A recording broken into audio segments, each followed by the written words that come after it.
네, 안녕하십니까. 독이안의 경매왕의 독이안입니다. 자, 오늘은 경매 성공 비법의 그 책자로 공부를 하겠습니다. 그 책자에서 단독주택 사례를 들어가기 전에 제가 적었던 어떤 그 사이에 이제 도입 부분에 적은 글입니다. 그 글에 대해서 먼저 읽어보면서 설명을 해드릴게요. 어차피 미래를 예측할 수 없는 것이 우리의 인생이다. 이렇게 돼 있죠. 그 다음에 전진할 거냐, 후퇴할 거냐. 요런 거 우리가 판단의 기로에 쓰지 않습니까? 또는 판매할 거냐, 유지할 거냐. 요런 판단도 여러분들이 굉장히 저한테 이제 물어보기도 하는 그런 질문들이죠. 이런 판단의 기로에서 여러분들이 가지셔야 될 것은 냉철하고 과감한 판단력이 굉장히 중요합니다. 냉철하고 과감한 판단력이라고 이렇게 얘기를 하는 이유는 대부분의 사람들이 갖는 관념이 차갑지 않습니다. 하나의 물건을 이렇게 사면 그 물건에 올인을 하고 그 물건이 전체로 크게 보이고 커 보이는 거죠. 마치 어떤 스토킹을 하는 사람이 스토킹을 하는 대상자가 인생에 그 사람만 보이는 것처럼 다른 사람을 볼 줄 알았다면은 스토킹 관련한 범죄가 일어나지 않을 것이고 똑같죠? 돈에 관해서도 똑같습니다. 돈을 벌 수 있는 곳은 여러 군데가 있죠. 그렇죠? 근데 이제 자기가 가지고 있는 어떤 그 자기가 투자했던 곳에서 정답이 나오지 않으면은 과감하게 버리는 것도 굉장히 중요하죠. 그거를 손절매라고 하는 것인데 이런 손절매 같은 경우는 아무나 하는 게 아니더만요. 보니까 굉장한 어떤 결단력이 동반돼야만 하죠. 사실 그 어떤 주식 같은 걸로 돈을 벌어서 어떻게 부자 되는 거라는 것은 합리적으로나 어떤 그 사례로 볼 때도 별로 없죠. 그러면 당연히 그 썰물 빠지듯이 빠지는 게 정상일 것 같은데, 그래도 계속 한다는 거죠. 그런 것처럼 어떤 그 관성의 법칙 같은 거죠. 버스는 계속 달려가려고 하는 것이다. 그런 것처럼 투자를 해서 설령 손실을 보고 망하더라도 계속 투자하려는 속성이 있는 거죠. 이런 걸 어찌 보면 중독이라고 볼 수도 있지 않겠습니까? 그러니까 이제 그런 것들이 조금 이제 합리적이지 않는 것들이 있는데 여러분들도 경매 투자를 하는 데 있어서는 좀 이런 이상한 행동들을 하는 경우들이 되게 많아요. 그래서 이제 그런 행동들을 하는 것을 이제 저는 상당히 어떤 경고를 주죠.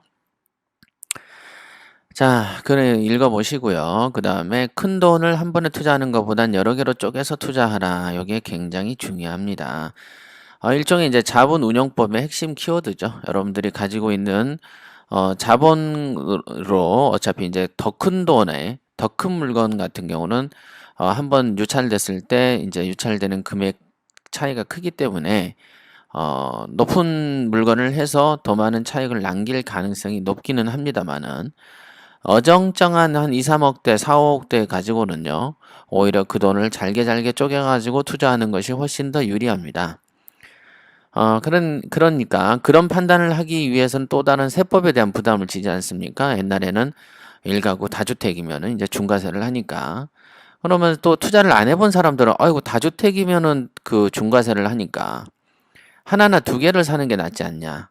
요렇게 생각을 하시는데, 그거는 되게 단견입니다. 생각이 짧은 거죠. 가본 사람은 그런 말을 하지 않는데, 꼭 투자를 하지 않는 사람들이 꼭 말이 많죠. 그거는 이제 어쩔 수 없는 현실이에요. 그래서 가보는 게 중요하다. 그래서 이 큰 돈을 한 번에 투자하는 것보다는 여러 개로 쪼개라. 요거는요, 굉장히 중요한 포인트입니다. 이렇게 써놓으면 뭐 글로는 세 줄밖에 안 되지만은, 이 하나가 여러분들한테는 깨닫는 사람은 수억 원을 벌 수도 있는 어떤 그런 그 중요한 말이라고 생각을 하시는 게 좋을 것 같습니다. 종잣돈 2억 원을 가진다면 머리만 잘 쓰면 행복한 노년이 보장된다라고 이제 얘기를 했는데요. 요거는 진심입니다. 진심으로 그 당시 이렇게 썼던 거죠. 여러분이 경매 투자로 부자가 되기 위해서 얼마 정도를 가지고 있어야 된다고 생각하세요? 저는 어릴 적이나 지금이나 현금 2억 원만 있으면 좀 더 편안하게 부자가 될 수 있을 것이다 라고 생각한다. 틀린 생각이 절대 아닙니다. 그 다음에 사실 조금 고생할 생각을 하면 한 1억 5천 정도면 일반 직장인보다는 무조건 훨씬 빠른 시간에 훨씬 더 쉽게 부자가 될 수 있다라고 생각을 한다. 이 전제는 뭐겠습니까? 경매 한 건일까요? 어떠세요? 두 건일까요? 한 건일까요? 여러 건을 얘기하는 거죠. 지속적으로 한다라는 전제 하에서 1억 5천과 2억 원은 어, 여러분들이 생각하는 화폐 단위랑 또 다른 금액으로 다가온다라고 생각을 하시면 됩니다.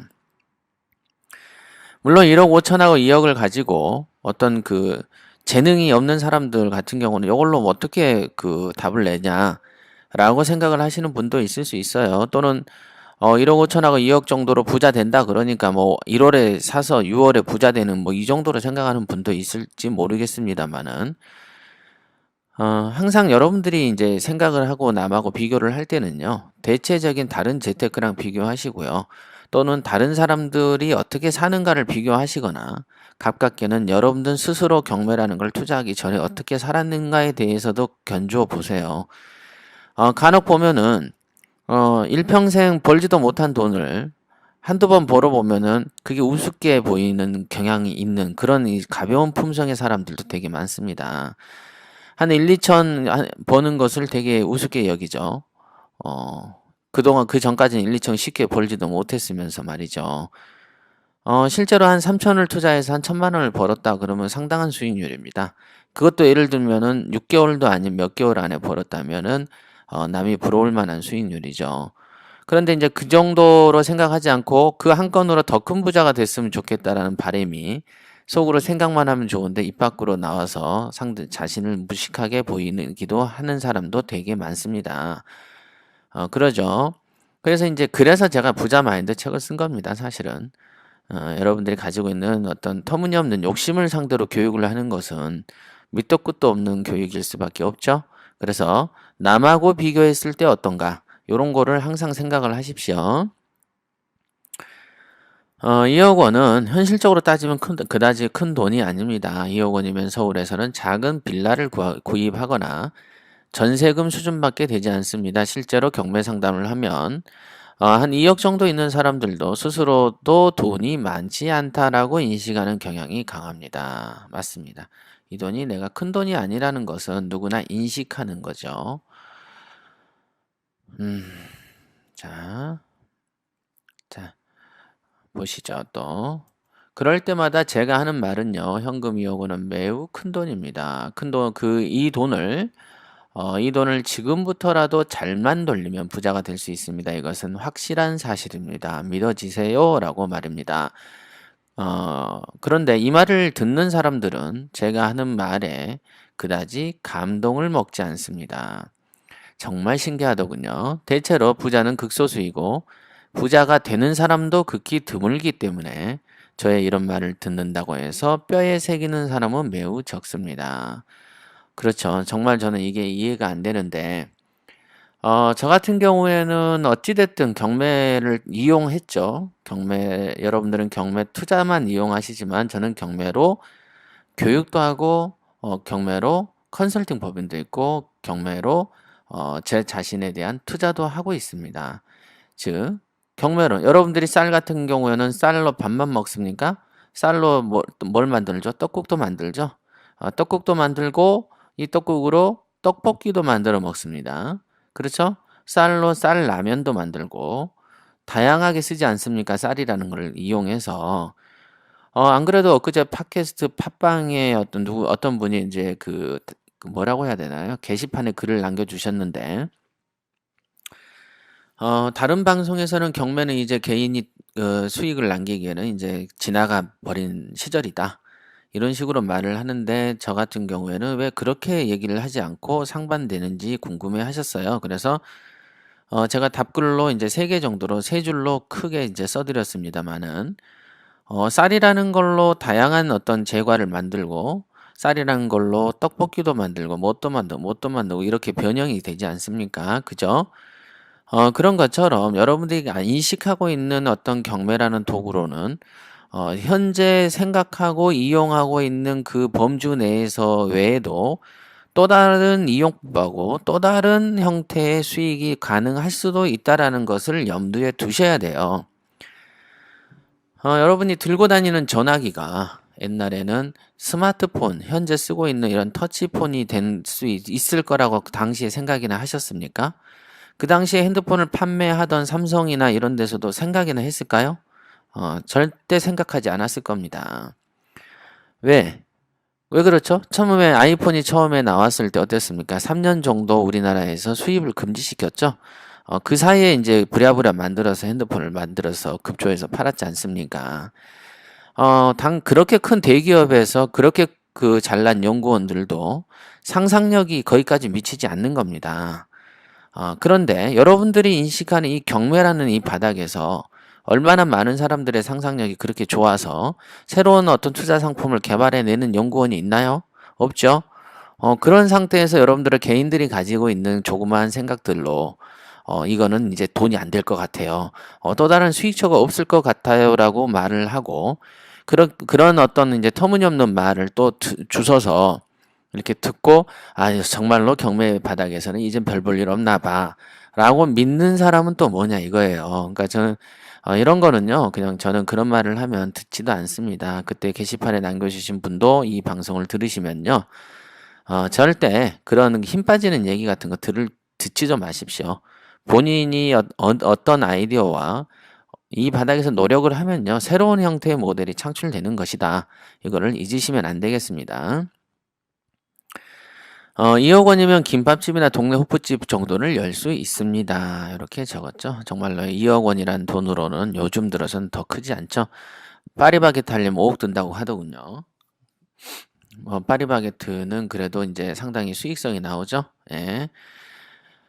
자, 주식 투자를 하다가는 그마저도 거덜나기도 합니다. 이 정도 돈을 쓰는 사람의 생각에 따라서 매우 적다면 적고 크다면 클 수 있는 돈이다. 이것도 중요한 생각이죠. 그야말로 한순간의 판단착오로 없어져 버릴 수도 있는 돈이다. 맞습니다. 한순간의 판단착오로 없어져 버릴 수도 있다. 요런 게 진짜로 중요하죠. 열심히 한번 해보십시오. 그리고 오직 경매 투자만 하십시오. 그래야 부자가 될 수 있습니다. 자주 보는 일인데요. 2억 원이나 1억 5천만 원을 들고 있는 사람들은 자신의 인생이 순식간에 부자에서 그저 그런 사람으로 떨어지고 있다는 것을 잘 모릅니다. 예, 맞습니다. 모든 사람이 합리적이고 모든 사람들이 똑똑하면은 이 세상이 이렇게 답답하지는 않을 겁니다. 결국에는 제가 이렇게 늘 강조하는 거지만요. 기술을 배우는 것은요. 한순간입니다. 여러분들이 두꺼운 책요. 여러분 권리분석 같은 책은요. 두꺼워 봐도 한 40페이지, 50페이지 이 짝 저 짝입니다. 그런 공부는요. 아무나 하는 거예요. 여러분들이 하시는 권리분석 관련이나 경매 관련 지식 공부는요. 고3 학생한테 줘보십시오. 그 친구들은요. 한 2, 3일이면 떼어버릴 정도로 두껍지도 않고 그런 책들입니다. 문제는 뭐냐면 기술이죠, 기술. 기술입니다. 그래서 가장 중요한 거는 이제 실무적인 기술도 중요하고 그 다음에 더 중요한 건 뭘까요? 마인드죠. 어떤 사람들의 생각은 63빌딩을 수저로 긁어가지고 달라버리는 그 순간보다도 생각이 더 안 바뀝니다. 저는요, 그런 걸 너무 많이 봤습니다. 그런데 문제는 뭐냐면 앞서가는 사람이나 이렇게 교육을 하는 사람들조차도 대부분 생각의 중요성을 모르지만 여러분들을 봐서 여러분들 옆에서 붙어 다니면서 잔소리를 엄청 하면서 여러분의 자식처럼 이렇게 붙어 다니면서 애정 있게 조언하겠는가? 누가 하지 않습니다. 여러분들의 어떤 이렇게 이렇게 옛날에 어떤 삼고초려를 하듯이 제발 한 수 알려주십시오. 제발 부탁합니다라고 쫓아다녀야 겨우 한마디 얻어먹는 게 이 세상의 바닥이죠. 이 바닥 생리가 원래 그래요. 근데 나름 자기가 잘났다는 식으로 이렇게 뻗대면 누가 그거를 2번, 3번 잔소리하면서 가르치겠습니까? 그런 거는요. 스스로 돈을 벌 수 있는 기회를 튕겨내는 것이다 라는 걸 꼭 다시 한번 유념해 주세요. 자, 2억 원이 있을 때 자본을 잘 돌려야 한다고 귀에 못이 박히도록 얘기를 해도 며칠만 지나면 누구에게 빌려줬다는 등 돈의 일부를 다른 용처에 쓰기로 했다는 등 이런 식으로 부자들 인연을 스스로 끊어버리는 경우가 비일비재합니다. 이렇게 얘기했습니다. 저의 경우에 2억 원이 되지 않는 투자금으로 요리조리 잘 운영해서 순식간에 몇억 원을 번 사례가 많습니다. 저는 시절 인연이 좋았던 적도 있죠. 그 시절 동안 제가 예를 들면은 투자를 해서 돈을 벌 동안 여러분도 그 당시에 같은 시간대에 살고 있지 않았습니까? 그죠? 그렇지만은 여러분들은 뭘 하셨습니까? 그죠? 그러니까 어떤 시기라는 것은 여러분이 생각할 때 오는 것이 아니고 여러분이 노력하는 과정 속에서 좋은 시기가 오는 것이라면 어떻게 우리가 그 시기를 맞이할 수 있겠습니까? 그건 뭘까요? 계속 하는 것이죠. 계속 하다 보면 좋을 때가 오는 것입니다. 좋을 때에 맞춰서 하는 게 아니다. 이것도 굉장히 단순한데 대부분 이해를 못 하더라고요. 자, 펀드니 뭐니 별말이 많아도 도대체 어떤 재테크가 이런 고수익을 남길 수 있습니까? 없습니다. 이거는 뭐 빤한 건데 그 당시에 제가 어디 백화점이나 문화센터를 가면 그때 교육생이 했던 말이 있어요. 저는 펀드도 강의를 듣는데요. 펀드 선생이 그러더군요. 경매하지 말라고요. 요런 얘기를 합니다. 웃기죠? 어, 그 일종의 조기 축구에서 몇 번 정도 다니는 사람이 월드컵 대표 선수한테 축구 그거 별거 아니고 뭐 별거 아니라 기술 뭐 특별한 게 뭐 있냐는 식으로 얘기하는 거랑 똑같은 겁니다. 자, 그리고 몇백억, 몇천억을 운영하는 은행, 투자 회사가 경매 투자에 눈을 돌렸다면 그 사람들이 그렇게 적자를 볼 이유가 없었을 텐데 말입니다. 저는 그 당시에도 이런 생각을 좀 많이 했었습니다. 왜 그 외국에 이제 이런 데 자본을 투자를 해서 그랬죠. 옛날에 무슨 에셋이니 뭐 이런 데서 보면은 뭐 수백억씩 뭐 손실 보지 않습니까? 왜 저럴까라는 생각들을 저는 많이 했었고 이 경매라는 거를 시스템화를 시키지 못하는 거죠. 지금도 한국에서는 경매를 교육하는 사람은 교육만 하고 컨설팅하는 사람은 컨설팅만 하죠. 투자하는 사람은 그저 그런 수법으로 하나 사고 팔았다 말았다 이러고 맙니다. 일종의 그 과거에 전빵 개념 있죠? 애들 뭐 그 뭡니까? 애들이나 어떤 시골에 가 보면은 구멍가게 같은 느낌 있죠? 그 느낌 정도로 운영합니다. 덩치가 클 뿐이지 수법이 빤하죠. 그러니까 그래서 은행하고 투자회사들이 큰 손실이 많습니다. 그리고 이제 별로 대단한 실력자들도 존재하지 않죠. 그런 뭐 그렇게 고뇌할 이유도 없고 그냥 입사해서 그 부서에 가니까 그 일을 하는 것일 뿐이죠. 제 말은 절대로 사실입니다. 이거는. 한국은 말이 투자 회사니 어쩌고 하지 실제로 투자로 돈을 번 사람이 자산을 운영하는 것은 아니다. 이게 중요하죠. 예를 들면 뭐 워렌 버핏이나 이런 사람들은 굉장히 유명하고 실적이 나오는 사람들이죠. 그러나 한국에 있어서의 어떤 투자 회사라는 것은 그냥 사람의 모임이거나 큰 회사일 뿐이죠. 돈을 어떻게 잘 모으느냐의 문제. 잘 굴리느냐의 문제는 별개의 문제죠. 그랬죠. 그리고 다만 유명한 회사가 홍보를 잘하고 돈을 모으면 그저 그런 사람들이 자산을 운용하는 것이 현실이니 어떻겠습니까? 이렇게 얘기를 했습니다. 2억 원이 가진 돈의 가치가 적지 않고 무슨 방법으로 가난뱅이도 부자로 만들 수 있는지 다음 사례를 통해서 해보겠습니다. 이렇게 얘기를 했고요. 다음 사례로는 이제 이태원 용산에 있는 이태원동 단독주택에 대해서 설명을 하겠습니다. 저는 단독주택으로 상당히 큰 돈을 벌었습니다. 그래서 단독주택의 투자의 어떤 형태들을 여러분들이 이거를 강의를 들으시면서 배우실 수 있을 거라고 생각을 합니다. 오늘 강의는요, 핵심은 뭐냐면 여러분들이 어떤 자본 운영을 하는 데 있어서 내가 얼마 정도로 돈을 어떻게 버는 게 좋을까 했을 때 제가 가지고 있는 것에서는 한 푼도 투자가 안 된 것들도 있지만요. 이렇게 한 1, 2억 정도라면 그 당시 제가 2억만 있었으면 어땠을까 스타트할 때 그런 생각들을 항상 많이 했었고요. 제가 좋은 투자로 이렇게 돈을 벌어 나가는 과정에 있어서도 그 당시 이제 투자를 이렇게 하셨던 분이 있어요. 일종의 저하고 공동 투자 형태죠. 예. 그런 형태로 이제 제가 그때 돈을 좀 많이 벌었습니다. 즉 여러분들이 경매에 대한 기술을 배우시면요. 그 기술의 끝은 없다라고 이렇게 생각을 하세요. 저부터도 아직 기술의 끝이 어디 있는지를 모르고 있는데, 아주 기술도 몇 개 있지도 않는 사람들이 부동산 시장 또는 경매 시장의 어떤 투자의 미래의 가치를 이렇게 재단하고 평가하는 것을 보면은 상당히 가소로운 생각을 많이 합니다. 자, 오늘은 여기까지 하겠습니다. 다음 시간에는 사례를 가지고 공부를 하겠습니다.